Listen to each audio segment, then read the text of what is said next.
Yeah. Check this out. Stay Motivated Podcast, Season 4. It's your host, your homie, Terry, a.k.a. Tobin Frost, a.k.a. Young Denzel Washington, a.k.a. Mr. Pop That Champagne for my pain. So listen, I got a legend, living legend in the building. I've been waiting to do this one.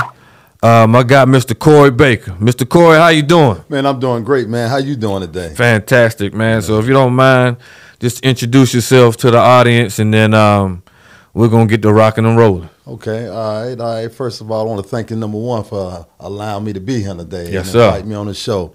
My name is Corey Baker, born and raised right here from Charlotte, and just been around, played basketball, just do a lot of different things. Man, family man, just trying to stay out the way and do the right thing. Yes, sir.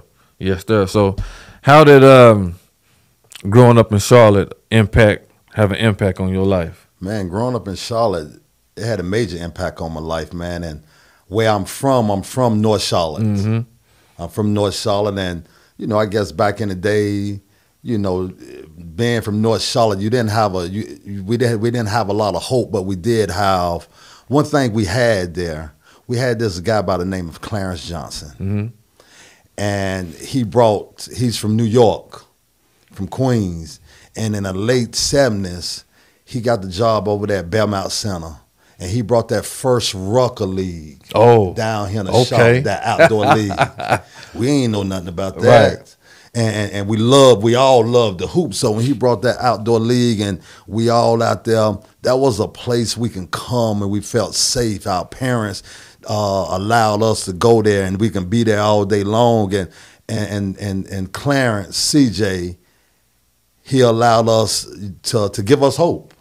And CJ just passed about a month ago. Oh man! And so that shocked like everybody. That shocked. He was the godfather of Charlotte basketball. Man, that's good to know for so sure. my impact growing up in Charlotte, that it was great because that was probably one of the start of Corey Baker as a basketball player. And my brothers. Man, that's cool right there. That's actually like a Charlotte fun fact, historical fact. Yeah, that's an historical fact. Yeah. At his funeral, they had it right there where he started at, over there at St. Paul, and it was over 2,000 people at the funeral, and the lives that he impacted, it was just tremendous. And I think the hit is that he still coached today. Yeah. Up until his death. Yeah. He was the girls coach over at Mallet Creek High School, so he not only impacted us from the late 70s, early 80s, he was still impacting these young ladies and these little kids' lives today as we speak. Man, and so that impact growing up, we was able to build to this day lasting relationships with guys that I played with 9, 10, 11 years old. We still all have a family bond today. That's good. Yeah. That's good. Sports kind of do that. Yes, bring that camaraderie. Sports is major, man. Sports is major because sports bring people together. Yeah. And from every facet of life. True. And I don't care what you're associated with, how much money you make or where you live at. Sports have a way to bringing everything together and making everybody feel that family atmosphere. That's true. I agree with that. 110%. Yeah. So let's talk about when did the passion for basketball start? Man, I think we were just talking off air, and I was telling you that I'm finna start training my grandson. He's 3 years old. That's when my passion started. Mm-hmm. My passion for basketball started when I was like 3, me and my brother. My dad was pretty much a legend around here. Okay. And he played basketball, so everybody knew Willie Baker. And everybody knew that, my dad he played high school here at Hawthorne, and he played at Independence. So everybody knew Willie Baker and knew that, when he brought his boys around, that, okay, he training those boys. And so at an early age, 3 and 4 years old, me and my brother was dribbling 2 and 3 basketballs. What? We was dribbling 2 or 3 basketballs. And even though I'm at that age 3 and 4, I'm playing up with 6 and 7-year-olds. Yeah. And so I knew at an early age, even at that age, that basketball, because it was like It was a gift that God gave me. So once I started, even at that age, it was something else. Yeah. And so my passion, and I saw early on that it was something else. So my passion for it grew every day, every day. And I actually worked on my game. A lot of kids, they went to the park and play on the playground and play on the merry-go-rounds. My dad had us on the court up there at Veterans Park. Working on your game. Working on our games. For sure. And so that's when that passion grew. And so ever since I was small, I knew that was something that I wanted to do. Yeah. I knew that basketball was a way that I can do something in life. I ain't know what, but I knew that I can do something. It was hooping. It was hooping. When did you know, like, okay, I'm that guy? About 6 or 7. And that was the hit. I knew me and my brothers, we was that, because at that age, we was doing things that was unheard of. Mm-hmm. We was handling the ball in ways that people was like, there's no way in the world he can be 5 and 6. Right. So we knew then that we had something special. We knew then that basketball can take us somewhere in life. We knew then that and I kind of had that aura about me that, you know, I got it and I can play and there ain't nothing you can do about it. There ain't nothing you can do about it. Oh man. You sound like my boy now. You sound like my boy Kobe. Yeah, and that's my man. That's my man. I love myself some Kobe. Yeah, and I think, guy. and it's funny you say that because at 8 and 9, my guy was Magic. Yeah, I was a point guard, so when I saw Magic in 1979, I was like, yo, because even before I saw Magic, my game was kind of like that. No look passes, dribbling, coming, running a break, that up pace game. So when I saw Magic, I changed. My nickname was Mr. Magic. You know? That's what's up. At an early age. That's what's up. So you start hooping in high school. Yeah. And then you get better and better. Yeah. And then. Well, actually, I started hooping even before high school, because even before I got to high school, a name was already made for me because of basketball. So, you know, even when I was in 4th and 5th grade, everybody knew who Corey was for basketball. And so I already, at that age, already had expectations on me to go to the NBA.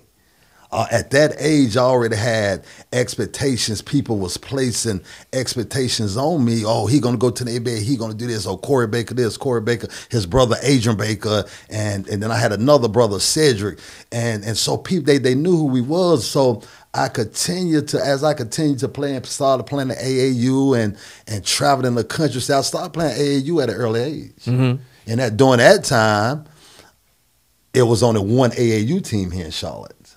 Oh, it was on the one. See, now they got 800,000. Yeah, they got teams everywhere. They got teams everywhere. Multiple teams in each city. Nah, but at that time, it was on the one team, and it was the Charlotte Sonics. And so, in order to be on that team, you had to be bad. You had to be better because it was on the 12 spots. So you know, when I was speaking about CJ, so CJ was I played on his very first AAU team. I think I was like in the 7th grade, and we came second in the nation in Las Vegas. And we had some of the top players around: Warren Mason, Joe Watts, Rodney Farrington, Larry Crowder. And so naturally the Sonics had an older team, so it was some of those older guys, Damon Rollis and Bird. So you had those guys, but at our age group, it wasn't nobody seeing us in the nation. Right. And so as I continued playing with that and doing that, you know, and everybody, because I was known as being the quickest from baseline to baseline, nobody was going to be faster than me with the basketball. And so me and my brother, and everybody say AI, and I love AI. I think he got a hell of a crossover. I think he got a hell of a game. But we was doing crossovers before AI was born. I'm just saying. Before AI was born. So we was known for those crossovers, and so I went on to play middle school. And when I played middle school, my last year I was at Spalding Middle School. Because of some of my life choices that I had made prior to the 8th grades, I was ineligible to play my 8th grade year at Spalding Middle School. So I couldn't play in the middle school. So I was in the 8th grade, and I had to play at the local high school, which was my local high school was Hardin High School. And I played varsity as an 8th grader.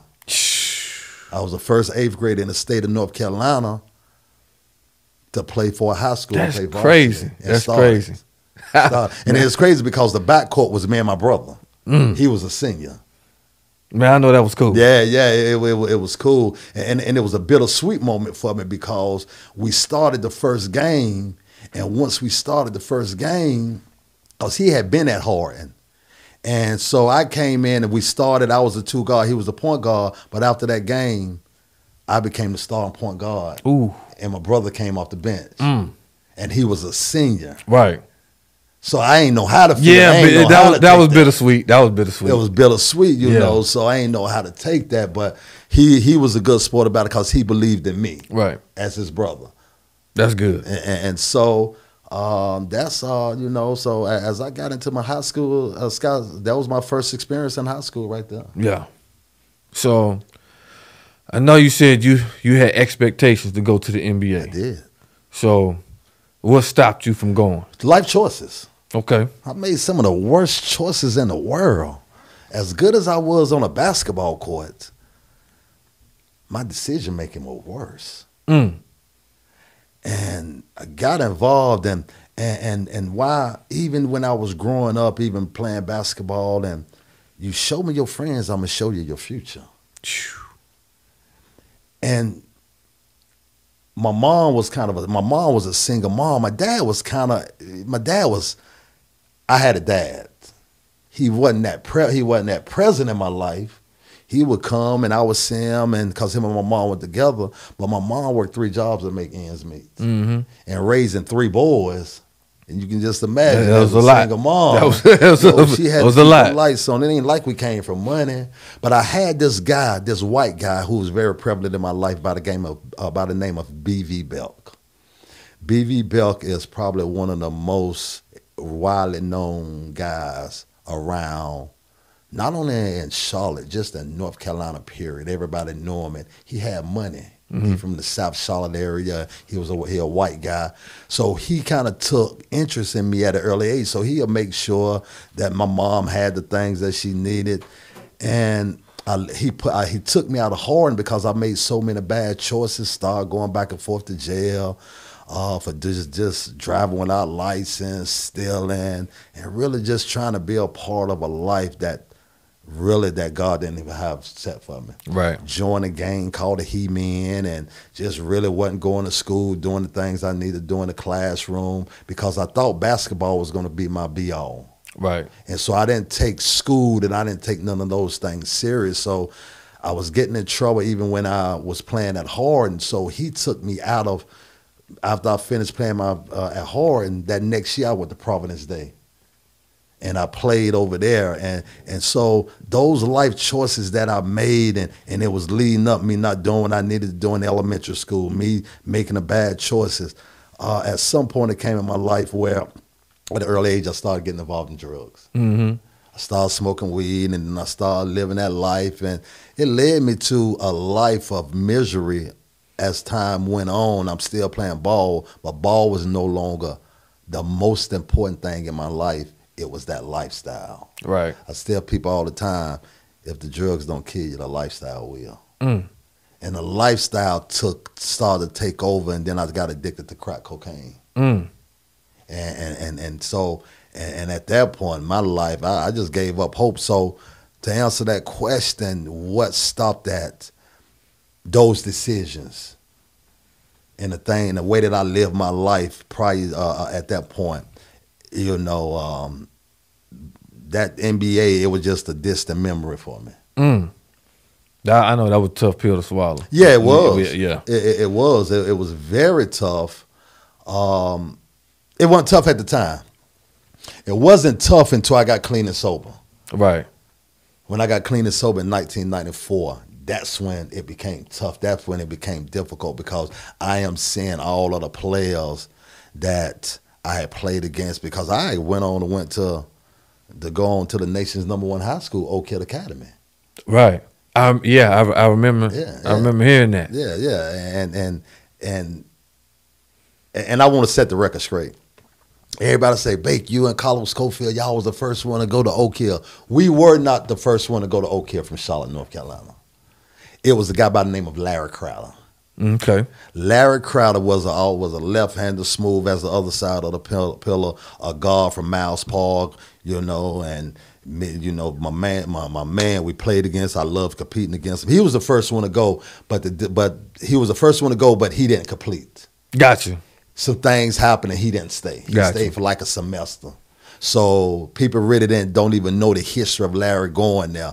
But me and my man Carlos went to Oak Hill in 1988 after I left Providence Day. And I spent 2 years. I was a McDonald's All-American, one of the top point guards in the country. Oh, yeah. Anthony Hardaway. You was on your way. And I had every Division I offer. Yeah, you was on your way. But I couldn't pass the SAT. So,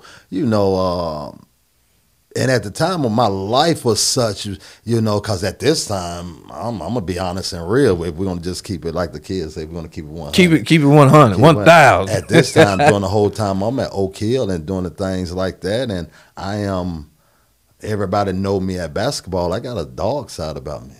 Right. I got public success, but private failures. I'm snorting cocaine. I'm carrying pistols. But I'm still hooping and I'm still traveling. And at that point, I don't think it was many consequences for me at that point because people still wanted me to play basketball for them. So a lot of things I was doing was getting overlooked. Right. And so I didn't have those, what I call today, those natural consequences because I can go snort. Hit a couple lines and then go out there and play. And then I can go smoke a blunt and go out there and play. I can go, get drunk and not realizing the effect it was going to take on me on the long haul. Man, I got to put that on, get that on a T-shirt. You said, let me go back to that quote. That was it. That was the one. Man, Public success. Yeah, that I'm trying to think who alluded to that before, but public success. But I had private failures. Yeah, we got to write that down. And I say that because so many people were putting expectations on me. I ain't gonna say they would put them. I had so much expectations on me to be great, to go to the NBA, to get my family out of poverty, to do this, and to be the one in Charlotte. But I never knew who I was. Right. Because at some point in my life, I started living for other people and what other people thought about me. So now I am looking through the lens of other people. So if I accomplished something, it was accomplished because I wanted to make everybody happy for me. Right. And so the love of basketball at some point during that time, I kind of lost the love of the work ethic because now I'm focusing just on what they're going to think about me. They got this expectation. So now I'm just doing it out of obligation. Right. Because I was good at it. And I knew that I didn't have to work hard because I was so much farther ahead than so many other people. I didn't have to put at that same work ethic that I used to put in because I don't care how hard you work, you still weren't going to. You can't stop me. You still weren't going to stop me. You weren't going to stand in front of me. Nothing you going to do about it. It wasn't nothing, like I said earlier, it wasn't nothing you're going to do about it. So now my work ethic, it was easier for me to go out and do other things and just go to the game and drop. And I wasn't even a big scorer. You just I wasn't you just impact the game. I impact the game because I was going to D you up 94 feet. You weren't going to get by me. I was going to steal it from you. But I think the most important thing, I was an assist guy. Yeah, my everybody involved. Knowledge of the game was already ahead of so much other people because my IQ was high. Right. So I can see a man trailing and never look, but I knew he was trailing because boom, and then I can just hear the people like, man, how you see him? That's just knowing the game. Feel of the court. The feel of the court. Yeah. And so that made my bigs want to run with me. Because they know you're going to feed them. I'm a rewarder. You're going to feed them from running the floor. And so if I walk away with 20, and I was, I had the assist record at Oak Hill. I broke Ross Strickland assist records. Oh, raw. And I had that assist record for 15 years. Ty Lawson broke it from me. I had it from 1990 to 2005. I had 22 assists in a game. So Ty Lawson that played for Carolina. Yeah. Ty Lawson. So when he came to Oak Hill, he broke it. And I think he had like 24, 25. But it was an honor just to have that assist record because that's what I scribed on, Kevin. I might get you 10 points. 10 but I'm gonna control the game. 10.17 assists. That's a good stat box there. With about 6 or 7 steals. Yeah, that's a good stat. Yeah, that's a good stat sheet right there for sure. So you went through that, through all those trials and tribulations. So what made you say, you know what, I can't do this no more? Well, I think what made me, after going through those trials and tribulations, back in 1994, cause after I left Oak Hill and I had all these Division I offers, but I couldn't go to a Division I school because of I didn't get a 700 on an SAT. So I ended up going to one of the top junior colleges in the country called Shawan Junior College. Okay. That played for the legendary Hall of Fame coach Bob Burke. Okay. Bob Burke and Shawan is where Nate McMillan went. Nate McMillan. Yeah, Nate McMillan. Nate the Great played for Seattle, coach. Indiana. Yeah. So he calls Nate from Raleigh. And so I ain't know Nate was from Nate North Carolina. from Raleigh. Okay. Yeah. Before he went to Shawan, I'm saying after he left Shawan, then that's when he went to North Carolina State. Okay. Because Shawan at that time was a junior college, and it was one of the top junior colleges in the world. So I ended up going to Shawan, and I was a junior college All-American and first team All-American before I played the game. So I walked in the door as one of the top players in junior college. Right. And this was in 1990. And but geographical change, and because I took the same stuff that I was doing, that mindset, I took it to Shawan. I was the best thing on the court, on any court I walk on. I was gonna make sure I did what I did. Put that work in. But I wasn't never gonna be a student. Right. That wasn't important to me. I wanted to run around with girls. I wanted to party. I wanted to do this. And I had this illusion of what I thought life was going to be like, or what I thought life was. Right. And so I took that same mindset up to Shawan. And when I went to Shawan, I'm snorting cocaine, snorting before games, getting high, partying. And that same thing, not going to class. And I got kicked out of Shawan. Came back here. And when I came back here, still making those bad decisions. And I tell people all the time, you show me your friends, I'm going to show you your future. The same people that was here when I left, they was on the same block doing the same thing. What's up, babe? Man, you my man. What's going on? And I just got kicked out of school. What was the encouragement? Right. It wasn't none. Okay, and so I got another opportunity. Still going through like that. So I'm already now. I done went from snorting cocaine to smoking crack. So I'm smoking crack faster than I can bag them up. And I got another opportunity to go to a Division II school. Well, when I was at Shawan, Alabama wanted me. Alabama wanted me to come down there. My opportunity to go Division I again. D1. But because I didn't do what I needed to do at Shawan, I couldn't go to Alabama. Right. Because I had to graduate from Shawan to get to Alabama. But I didn't, so I got another opportunity to go to a school called Chaminade University in Hawaii.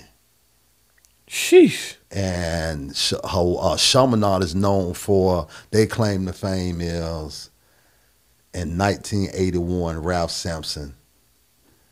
They beat I can't even remember the team. Man, that's team on ESPN. Really? They host a tournament every year called the Maui Classic. The Maui Classic, and they beat Ralph Sampson. And they beat Virginia. That's when Ralph Sampson he was the number 1 player in the nation. Yeah. And so Chaminade beat Virginia while Virginia was number 1 with Ralph Sampson. And that's just a small Division II school, but that's always been their claim to fame.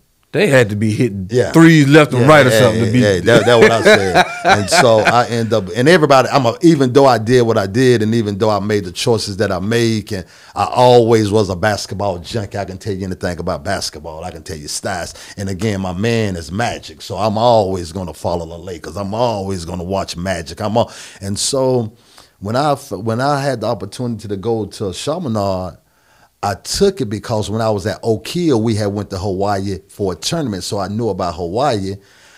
I didn't pick Chaminade because of the school.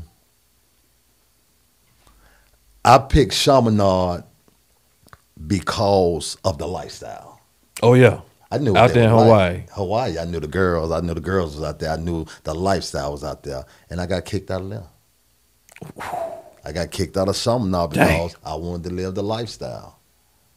I wanted to live the lifestyle, and we had played Boston College on ESPN. That's when they had Howard Isley and Bill Curley. And my main thing was I didn't care we win or lost.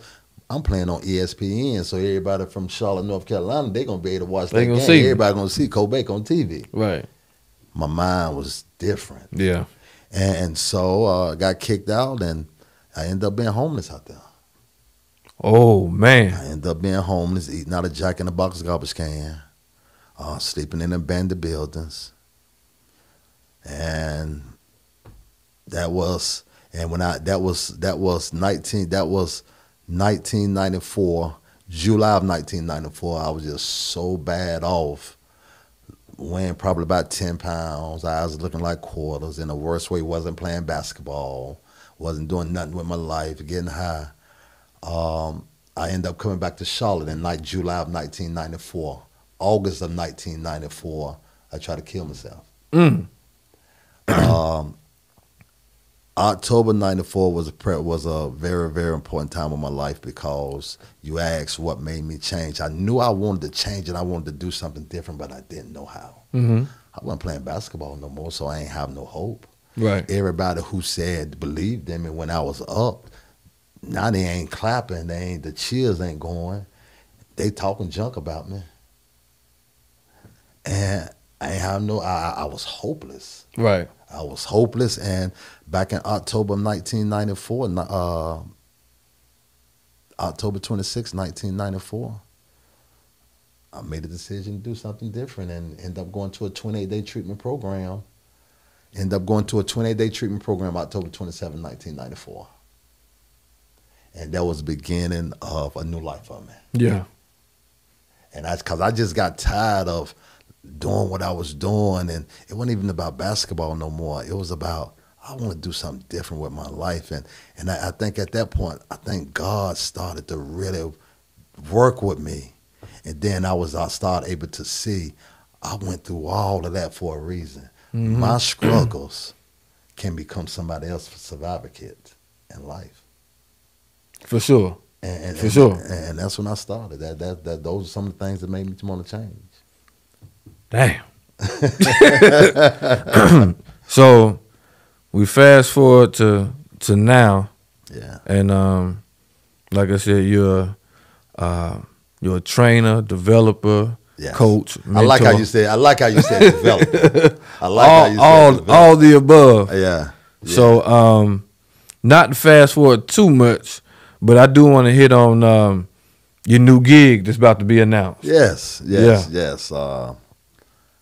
Excited, man. Yeah. Very excited, and I'm excited. Number one, I'm excited about having the opportunity to go coach at a school that I played for. Yeah. That right there alone is the hit. That's the hit right there, because I never thought, while I'm playing at Hardin, I never thought that I never even dreamed of standing on the sideline being a coach for that particular school. That's cool. I never thought about that. That's cool right there. And to be able to really think about that now, I'm going to be honest, I don't even think it's soaked in yet. Right. But I'm cherishing it because that goes to show you, I don't care what happens in your life and what you go through. when God have a vision for you and he have a plan for your life, he don't give up on you. Right. He still give you, because his mercies is new every day. So he still give you the opportunity to fulfill the dreams that he have for you. And so I'm looking forward to it, man, because it's an opportunity. Because Hardin, a lot of people look at Hardin, oh man, Hardin, they going down and this, and Hardin, it's a bad school. But to be able to go over there and make an impact in those kids' lives over there. Now, I'm not even just talking about on the basketball court. Yeah, just period. Yeah, period. I'm just talking about to help these men, to help these young teenagers to become men. That's the hit. They might not never go play college basketball nowhere. Right. But they can go be successful fathers. They can go be wonderful husbands. And they can go do great things in their life because of what we learn on the basketball court. Right. And so that's what I'm excited about too, because, and man, the stuff that I've been through in my life, and you know, and because I just most recently came out of some things. So I just talked to you a little bit about the stuff that I went through then. See, the stuff that I just came out of. Right. Going through a depression, being in a mental hospital for 34 days because I had a mental breakdown, losing my youngest brother in 2020, and then 6 months later, lost my oldest son, you know, and lost my aunt a month before my brother died, and I had been head coaching of jobs before. Right. I was a coach of Team Loaded. They on the Adidas circuit, Coach Bam Adebayo and Dennis Smith Jr. And the amount of kids that I done had the opportunity to be a part of their goal of going to college and being NBA players. I've played a part of a lot of kids' lives. That's just good. going to college, period. And then after all of that, again, public success, but private failures in the midst.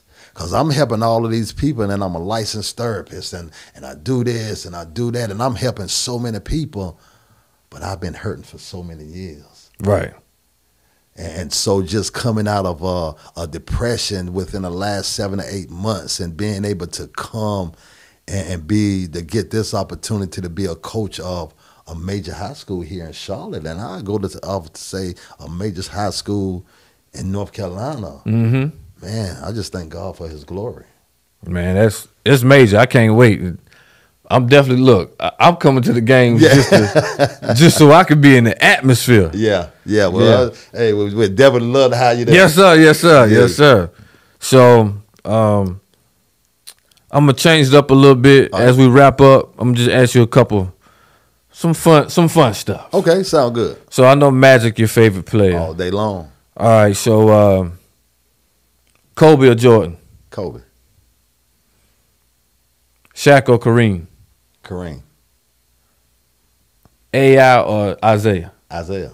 Oh, you gonna take Isaiah over AI? Of course. I got to, because I'm from that era. Yeah. It was Magic and Isaiah. Magic was 6'9", doing what he do, but Isaiah coming out of Indiana, boom, boom, with the shake and boom, man. I loved it. All right. If they didn't have injuries at their peak prime, T-Mac or Grant Hill? Grant Hill. We're going to have to talk about this off camera. Grant Hill. You going to take Grant over T-Mac? You know why? I am, and here's why. Because Grant is my era, so I played with Grant and I played against Grant. Yeah. So, you know, and I like McGrady. McGrady was what? Yeah. But man, if y'all ever had the opportunity to see Grant Hill in high school.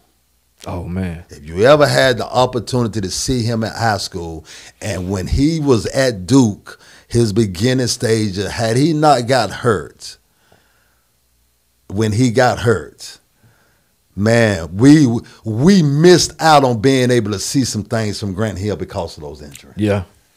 And I saw, and I can say that because I saw those things way before he got hurt. I saw Grant when he was in high school. He was a monster. What? Man, I feel the same way. Man, I just wish Penny Hardaway had the chance, man. I've been playing against Penny my whole year, my whole career. Started playing against Penny. I talked about it a little bit when we lost in Vegas. Well, we lost to Penny in Vegas. We came in number 2 in the nation, and Penny team beat us. Well, the year before that, I was playing AAU. We came in second in the nation again in Memphis, Tennessee. Who beat us? Penny. We was down in Midland. That's where he from. So 6'9" point guard went to Nike camp with Penny. Played against him. So Penny was that man. Penny was that dude. I think he had a chance to be the face of the league after Jordan if it wasn't for the injury. Yeah. If it wasn't for the face, if it wasn't for the injury. But see, that's what a lot of people don't understand, though. Everybody talk about the face of the league and this and that new man and you this and you that. Man, they get to a point, man, where you got so much, and that's what people don't realize. These guys got so much expectations on them to do amazing things. And a lot of times people, I'm not going to say they lose their way, but you can be good in one area and you can be good at another stage. But when you get to that stage, that mind have to be different. When them lights on like that, yeah, when them lights on like that. So injuries come from just, it can be just a small things, but can you handle it mentally? Right. And a lot of guys, because Penny is so much what grew up, that's all it was, basketball. So when he got injured, man, I don't really think he had that mindset to really come for that bounce back to that next stage. That probably wore him down for sure. Yeah, wore him down. And so, but Penny was that dude. Yeah. Again, I played against him, so I can say. I played against him. For sure.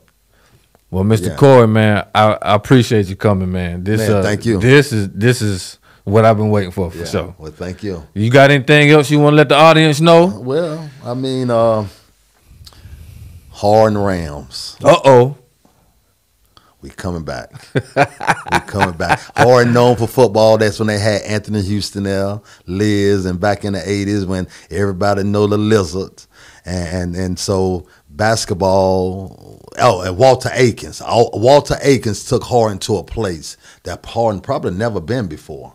He was a coach. He been gone for some years now. And so the program hadn't just been to that level since then. Right. So, ladies and gentlemen, we looking to bring that back over there at Harden University now. Harden coming back, y'all. Yeah. Well, I appreciate you, Mr. Corey. And next time we're gonna do it again. We're gonna get to some more NBA. Okay. Okay, man. Thank you, bro. All right, thank you. Yes, sir.